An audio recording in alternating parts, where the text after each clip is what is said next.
입사 후 포부? 나 포부 없는데. 입사 후 포부는 지원 동기, 그리고 성격의 장단점 질문과 함께 면접 단골 질문 중 하나인데요. 솔직히 취업하면 정해진 시간에 정해진 업무만 하면 되지 무슨 포부까지 있어야 해? 라고 생각이 들지 않나요? 그래서 더더욱 입사 후 포부 질문이 어렵게 느껴지는 것 같습니다. 뭔가 원대한 꿈을 말해야 하나?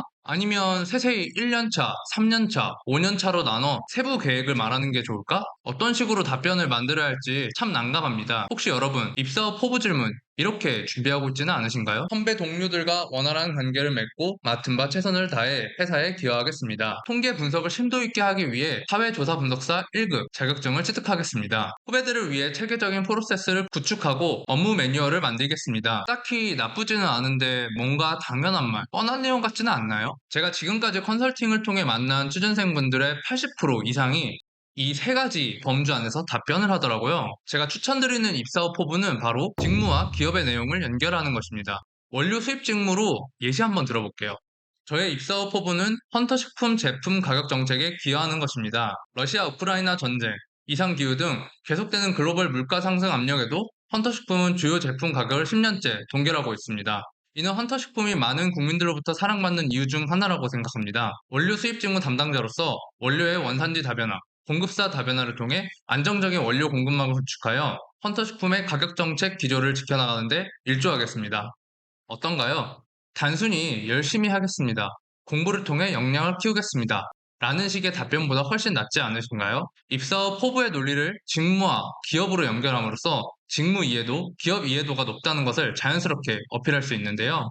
사실 과거에만 하더라도 입사 후 포부는 말 그대로 지원자의 패기, 애사심, 열정 등을 확인하기 위한 문항이었습니다. 하지만 지금은 그 상황이 완전히 바뀌었는데요. 대부분 산업군에서 성장세가 꾸준했던 2000년대에서부터 2010년대 초까지만 해도 많은 기업이 기존 사업 확대와 신사업 확장 등 미래에 대한 밝은 전망들을 내놓았습니다. 따라서 이런 회사 상황과 분위기에 맞춰 회사 성장에 기여하거나 그런 태도를 가진 지원자를 뽑기 위해 입사 후 포부를 묻곤 했습니다. 이때는 이 질문을 통해서 지원자들의 패기, 애사심, 열정 등을 확인하는 것만으로도 충분한 답변이 됐던 시절이었죠. 그러나 2010년대가 되면서 이 상황이 많이 변했습니다. 대부분의 산업군이 성숙기에 도달해 성장이 둔화되고 회사가 정년을 보장해주지 않는 상황에 닥치며 더 이상 신입사원에게 과거처럼 패기, 애사심, 열정을 기대하는 것이 현실적이지 못하다는 것을 자각하게 됩니다. 패기와 애사심은커녕 회사에 들어온 지 얼마 되지 않은 신입사원이 퇴사하는 비율이 높아지는 것도 이와 무관하지 않을 것입니다.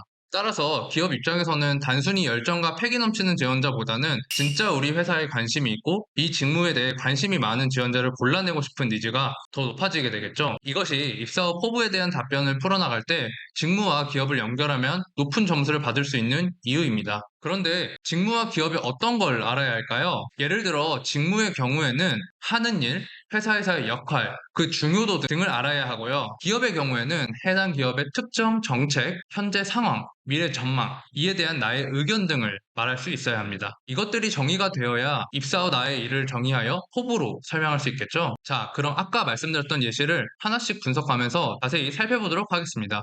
저의 입사 후 포부는 헌터식품 제품 가격 정책에 기여하는 것입니다. 러시아 우크라이나 전쟁, 이상기후 등 계속되는 글로벌 물가 상승 압력에도 헌터식품은 주요 제품 가격을 10년째 동결하고 있습니다.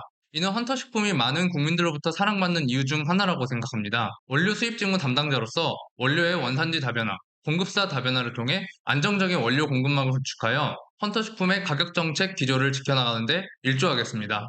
자, 어떤가요? 하나하나 뜯어보니 더 진정성 있는 답변으로 보이지 않나요? 직무와 기업에 대해 공부를 하셔야 입사 후 내 역할, 나아가 포부를 정의할 수 있다는 점 다시 한번 강조드립니다. 많은 취준생들이 입사 후 포부를 추상적으로 말할 수밖에 없었던 이유는 위와 같은 기준이 없었기 때문입니다. 오늘 내용 잘 정리하시고 복습하면서 나만의 멋진 입사 후 포부 만드시길 기원하겠습니다. 오늘 영상이 좋으셨다면 구독 부탁드리고요. 추가적으로 궁금한 내용은 아래 댓글로 남겨주시면 제가 직접 답변을 달아드리도록 하겠습니다. 그럼 오늘 하루도 좋은 하루 보내세요. 감사합니다.